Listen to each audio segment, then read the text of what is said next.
Welcome to the P.A.S. Report podcast.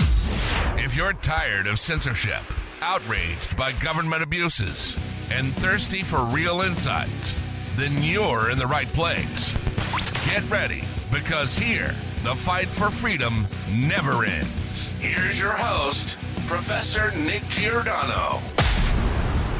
What's up, everyone, and welcome to the P.A.S. Report podcast. This is your host, Nick Giordano. Glad you've joined me. Make sure to follow and subscribe to the podcast so you never miss an episode. Also, visit the P.A.S. Report website, pasreport.com, and share this episode with your family and friends. I have a great guest coming on, fan favorite here, Lieutenant Colonel Tony Shaffer, president of Project Sentinel, Newsmax contributor. Tony, always a pleasure to talk to you. How are you?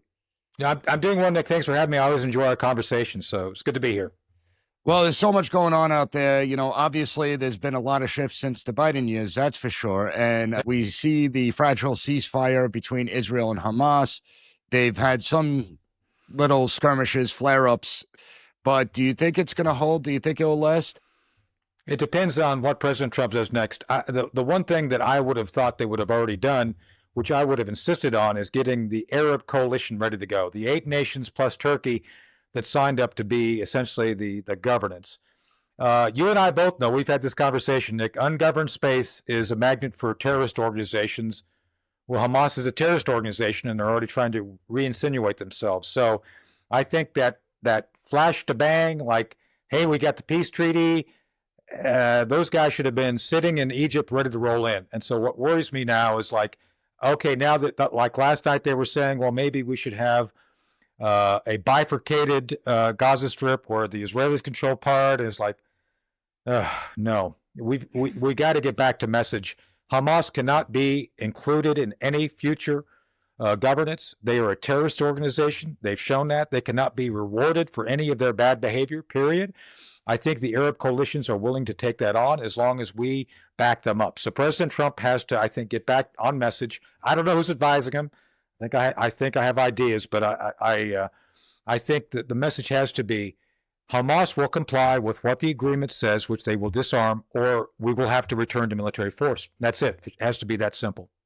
Agreed. And when we look at the Arab world, how important is it that the Arabs are the ones that govern? I mean, if you put Israel controlling parts of Gaza, or if the United States takes a role in it, how much will that backfire as opposed to having the Arab world actually lead the effort?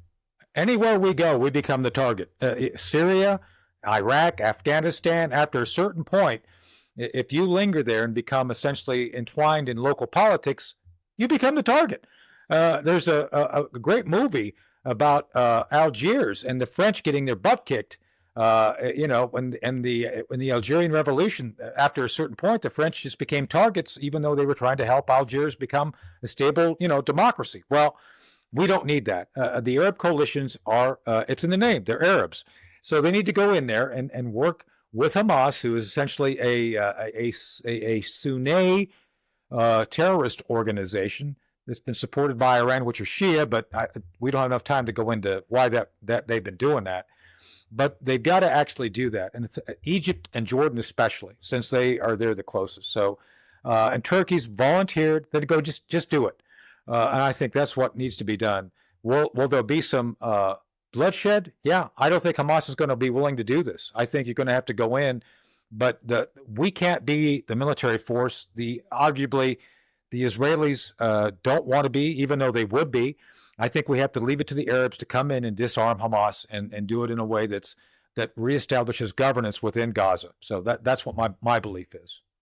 And it's a great point. Obviously, you have President Trump, who is staking a lot of political capital on this. No doubt. He's pushing this for hard. Previous presidents have ignored what goes on in Israel and Gaza, the last 4 administrations, because they feel it's a no-win situation. Right. Is President Trump trying to reassert America's dominance when it comes to diplomacy, when it comes to being the major player of the world, rather than, like the Biden administration with a foreign policy of just don't, and then all the other countries just do?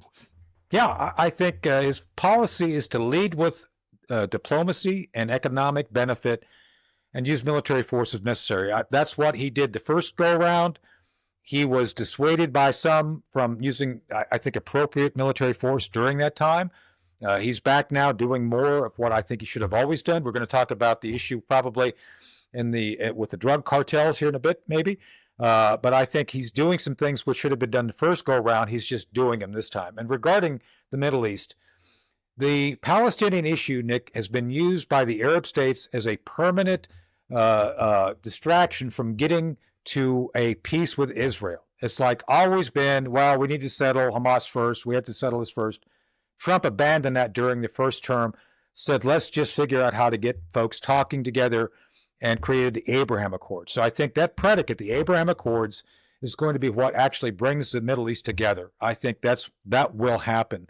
With that said, they had to eliminate the ability of one of the bullies, Iran, from having the influence they were having. And so you did it by basically hitting him between the eyes and giving him a bloody nose to say, you can't continue to do these things. And by the way, so far so good. The Iranians have backed off because I think they recognize there would be long-term downsides for them continuing to act.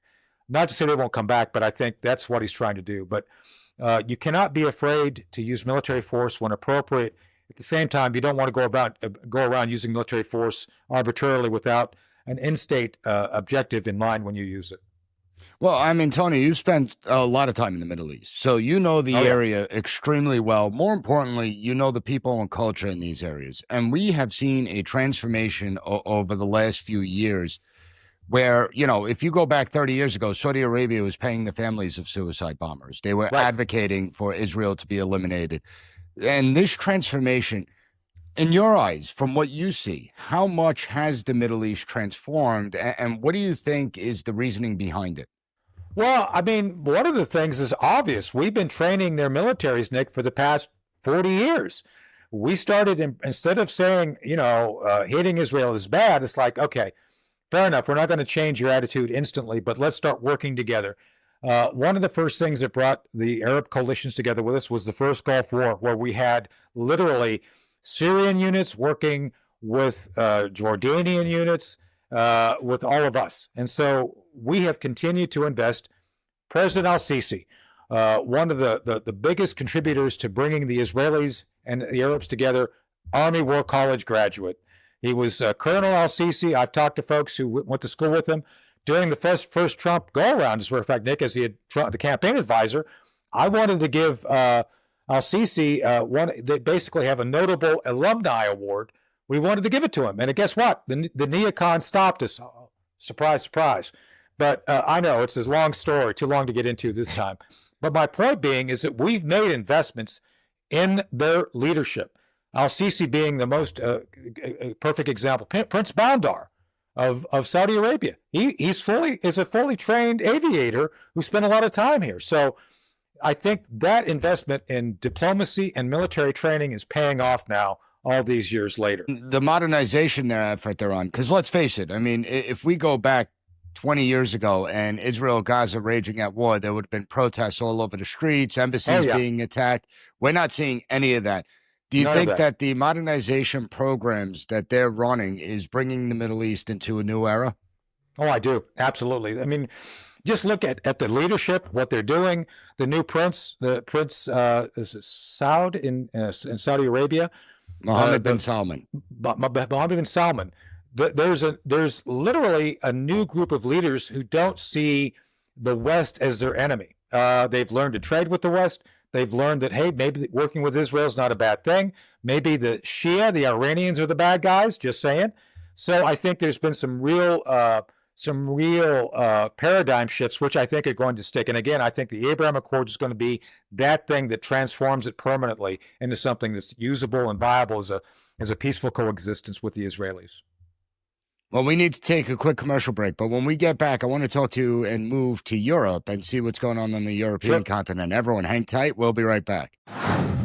Are you ready to move easily and independently without pain and stiffness holding you back? Do you want to look in the mirror and see a hydrated glow instead of more fine lines and wrinkles? Well, discover Native Path Collagen, made with only type 1 and 3 collagen fibers. These are the two most important types that make up 90% of the collagen found in your cartilage, bones, skin, hair, nails, and gut. They provide maximum benefits. And Native Path Collagen is a single ingredient formula with no fillers, additives, or artificial sweeteners. Plus, it's third-party tested for heavy metals, ensuring purity and safety. Completely flavorless, Native Path Collagen can be added to anything: coffee, smoothies, smoothies, oatmeal, you name it. It doesn't clump, it absorbs fast thanks to its peptide formula. And the best part, Native Path offers amazing bundle deals at a fraction of the price of other brands. With over 4 million jars sold, 1 million happy customers, 8,000 5-star reviews, and a 365-day no-risk guarantee, Native Path is a brand you could trust. They offer an 800 number for any questions you may have, and then you'll speak to a real person who's there to help. Visit getnativepath.com/PAS and start your transformation today. That's getnativepath.com/PAS. Welcome back to the P.A.S. Report Podcast. I'm with Lieutenant Colonel Tony Shaffer. Great conversation so far, so make sure that you share this episode with others. People have to be informed as to what's going on and why things are happening.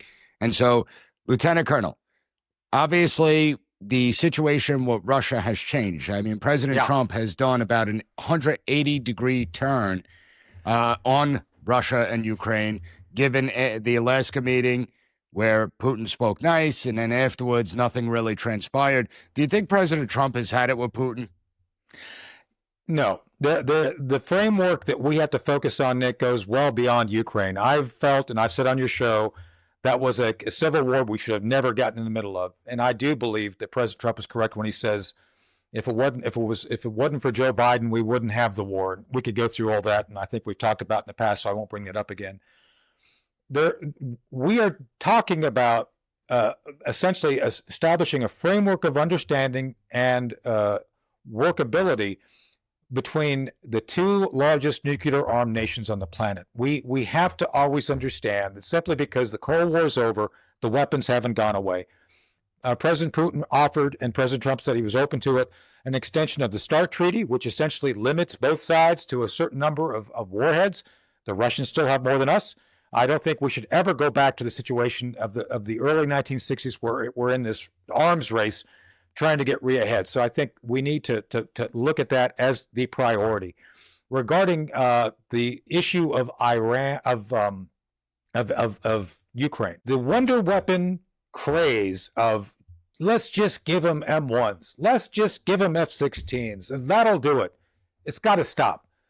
He tried it with the Tomahawks. It kind of worked because it got Vladimir Putin's attention. But then to your point, it's like after he threatens it, he gets him on the phone. It's like, yeah, never mind. We're not going to do it. Okay. Okay. We all admit now it was a bluff because two things. First off, Nick, the Ukrainians can't fire those things. We fire those things. We weren't really going to give it to them. And the other thing, the Ukrainians don't have over-the-horizon intelligence. Anything to hit deep in Russia, they got to come to us with the Five Eyes. So it was never like those of us with an educated eye were like they're not going to do this, and it would have never been practical. So it was a feint. It was a provocation. It got Putin's attention. The one thing that people continue to forget is Putin thinks he's winning. And I don't want to debate if he's winning or not. There was just a major tank battle in Pokrovsk that the Ukrainians lost. That's been completely ignored by the West. Just saying, I don't know why.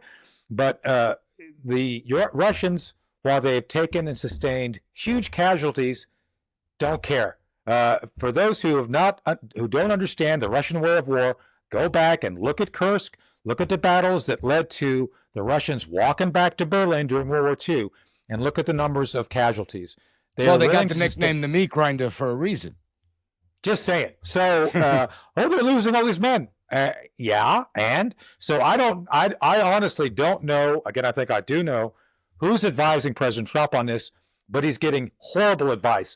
I'm a Reagan guy. We've talked about this, and one of the masterful points of Reagan is he always understood how to see things through the adversary's eyes so you can manipulate it from their perspective. We're not doing that right now, Nick, and that's why you see these mass kind of going back and forth. If I were the president, this is what I would tell him. First, establish a clear and concise campaign plan with a defined and achievable objective. Then, basically do all your messaging and all your actions based on that objective. Stop allowing the Europeans to talk to you. Lindsey Graham to talk. Oh, did I say that? Lindsey Graham to talk to you and talk you out of stuff. President Trump's instincts are good. He just needs the right people in policy positions and operational positions to help make them work. I agree with that. I think that there's too many people whispering in the ear and you get this policy whiplash. At the same time, even though I mean, listen, Russia was always the bigger, more dominant country. And I think by metrics, they are winning. They are taking pieces of the country inch by inch, but at what cost over the long term? And it doesn't make sense. Do you think now's the time that Trump applies maximum pressure to try and force an end to this conflict? I mean, listen, I have no doubt that there has to be concessions on both sides. Yeah. It's not going to be a pretty deal. But as far as we're concerned, you stop the conflict, you get access to the rare earth minerals. More importantly, start creating the wedge between Russia and China. Do you think that's the appropriate way forward? Oh, absolutely. Now, the wedge was, look, we played the China card under Nixon. We should play the Russia card under Trump. Absolutely. And the Russians know that when China looks at them, they see food. It's like they don't see the Russians as anything more than a resource. Well, it's an alliance of convenience. Everyone's like, oh my God, exactly. This new power is rising. So, and I think the Russians know that too. So we need to play on that. But with that said, the issue, as I see it, is that we have to stop the bleeding. Nick, in 2001, my friend and military intelligence advisor, Captain Peter O'Brien, said in 2001, Ukraine had 41 million people. Now they have about 20. Now, where did that 20 million go? They didn't all die on the battlefield. People have left for any number of reasons. So if you continue to see this warfare where we admit, I think we can agree, Russia's taken some big casualties. It doesn't matter if your adversary is bleeding dry. That is to say that the whole objective of this special military operation was not to invade Ukraine, was to bleed it dry, to demilitarize it. And what better way to do that than basically killing all the military-age males? That's what they're doing. So you got to stop the stupid. You can't continue to Ukraine cannot continue to take on Russia as a peer. It's not practical. You're not going to win. So if you're not going to win, what's the next best thing? Some level of peace where you can potentially rebuild and look at a war down the road. But this one, you're not going to win. And I think President Trump has to really get with Zelensky and say, just stop this. You're not going to win. And now I am not pro-Russian. Don't take my words as being pro-Russian. I'm just saying you're not going to stop the Russians at this point. NATO's not going to do it. We're not going to do it. So if NATO's not going to do it, we're not going to do it, then nobody's going to do it. You have to accept that as the going-in premise. Putin knows this, and you got to deal with it from that perspective. Well, two things to that. And I think it's a major point that you bring up as someone that served our country honorably for so long. The Ukrainian recruiting age, correct me if I'm wrong, but I believe that they've upped the drafting age. You can draft up to like 60 or 65 years old. They've gone both ways, up and down. Yeah, I think it's 18 and 60 now for drafting. Absolutely. Okay, now if you're commanding a platoon on the battlefield, do you want a bunch of 60-year-olds having your back? No offense to the 60-year-olds, but I'm 63, but I do pull-ups. But no, you're not going to get 63-year-olds like me putting the backpack on and going to the front. Not going to happen. So that speaks to how military-age men are being bled out of Ukraine, whether through death or just leaving, going somewhere else, and that doesn't portend well for Ukraine's future. At the same time, doesn't Putin also need an out? I mean, let's be honest. Let's just say the conflict ends and Putin doesn't have anything to show for it. What happens to Putin in Russia, not by the opposition? The opposition has no power, but by his own inner circle. Well, I think that's the issue. Right now, Putin has to show something, and I think they offered to trade land in this most recent proposal. I say do it. Just be done with it, because you got to give Putin something. You got to give Zelensky something. But Zelensky's saying we have to go back to the pre-2014 borders, the pre-invasion borders. Ain't going to happen. It's not in the cards. So both sides have to give up something. Like you said, it's not going to be pretty, but it's got to be something that both sides can live with. Otherwise, the Russians will continue to persist because, to your point, Nick, Putin can't back down without ending this one way or another. And he's not going to, he thinks he's winning. He's not going to stop. And I think that's where we're at right now. Putin thinks he's winning. That's the perception we must act on, not the Europeans. Oh, we just give one more weapon, they'll win. It's like, it's not going to happen. Yeah, it's not like the United States where you could be at war for 20 years and the Taliban can recapture that country and nobody's held accountable for that. Yeah. In any event, we need to take a quick commercial break. But when we get back, I want to talk to you about the cartels. Everyone hang tight. We'll be right back. Are you ready to move easily and independently without pain and stiffness holding you back? Do you want to look in the mirror and see a hydrated glow instead of more fine lines and wrinkles? Well, discover Native Path Collagen, made with only type 1 and 3 collagen fibers. These are the two most important types that make up 90% of the collagen found in your cartilage, bones, skin, hair, nails, and gut. They provide maximum benefits. And Native Path Collagen is a single ingredient formula with no fillers, additives, or artificial sweeteners. Plus, it's third-party tested for heavy metals, ensuring purity and safety. Completely flavorless, Native Path Collagen can be added to anything: coffee, smoothies, oatmeal, you name it. It doesn't clump, it absorbs fast thanks to its peptide formula. And the best part, Native Path offers amazing bundle deals at a fraction of the price of other brands. With over 4 million jars sold, 1 million happy customers, 8,000 5-star reviews, and a 365-day no-risk guarantee, Native Path is a brand you could trust. They offer an 800 number for any questions you may have, and then you'll speak to a real person who's there to help. Visit getnativepath.com/PAS and start your transformation today. That's getnativepath.com/PAS. Welcome back to the P.A.S. Report Podcast. I'm with Lieutenant Colonel Tony Shaffer. Make sure you subscribe to the podcast so you don't miss an episode. Also share this episode because it's extremely informative. And Lieutenant Colonel, I want to turn the attention. We're seeing the president and this administration target cartel drug boats. We're seeing a more talk of possibly deposing the Monroe regime. As far as the cartels go, how much damage have the cartels done to the United States? Huge. I mean, I don't know of any community, to include the one I live in, to the one I advise in Northern Virginia at Stafford County, where you live. There's not been a single community not touched by fentanyl or some drug group. Not a one. Everybody. This is universal. So we have to accept that. Where do the drugs come from? Well, they didn't come from United States. They came from foreign sources, especially the precursors. So that's what we're going after. When you see the Venezuela thing, it's not about Venezuela. It's about China. We're basically sending a message to China. That's what's going on. And Venezuela happens to be the guys who are most involved in helping China, because the fentanyl, the drugs, that's all been encouraged and supported by China. So look at this. You need to expand the aperture to the international circuit. So it's not about Venezuela. Do we want Maduro to go? Yeah, I think we do. Now, according to Seb Gorka on Newsmax last night, we're not into regime change. Okay, so we're not. If he says so, it's a policy. So just saying. With that said, we're going to put a lot of pressure on. Him. It's going to look like we want regime change. Just saying. I'm just trying to be practical here, Nick. It's not my job to be politically correct. But anyway, according to Seb, who's the main advisor on counterterrorism, we're not going for regime change, although we kind of are. So it is what it is.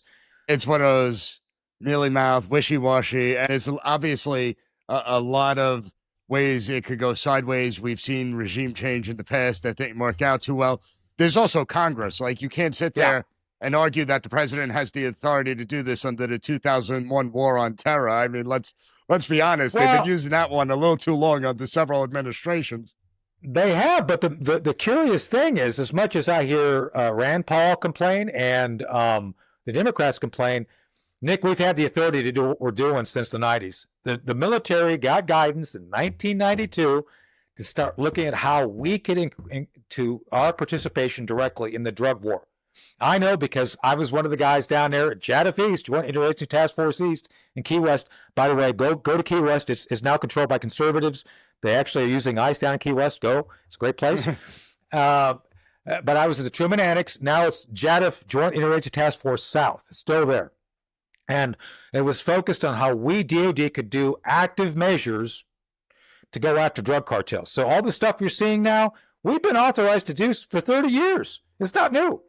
It's just for the first time ever, we're actually using the policy to do something. That's what's different. And we were very effective during that time period, especially when we integrated our military with the Colombian forces. Muddying and Cali cartels were defeated. Yes, we defeated the Muddying and Cali cartel using what we call the linear approach. And it's documented. My friend Mark Bowden did a book called Killing Pablo.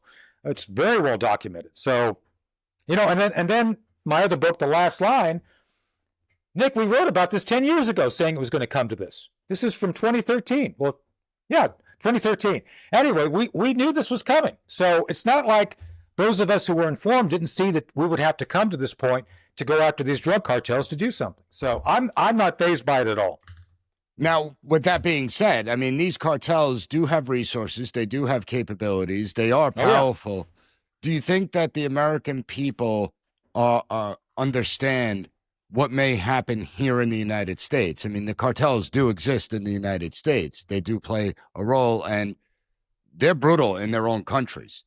Yeah. Will we see that brutality here with police chiefs being targeted, judges?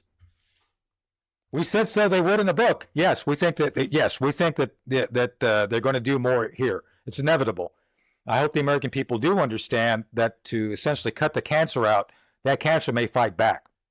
And so I do believe that we're going to see some level of uptick in domestic terror from these drug cartels. They are correctly identified as terrorist organizations.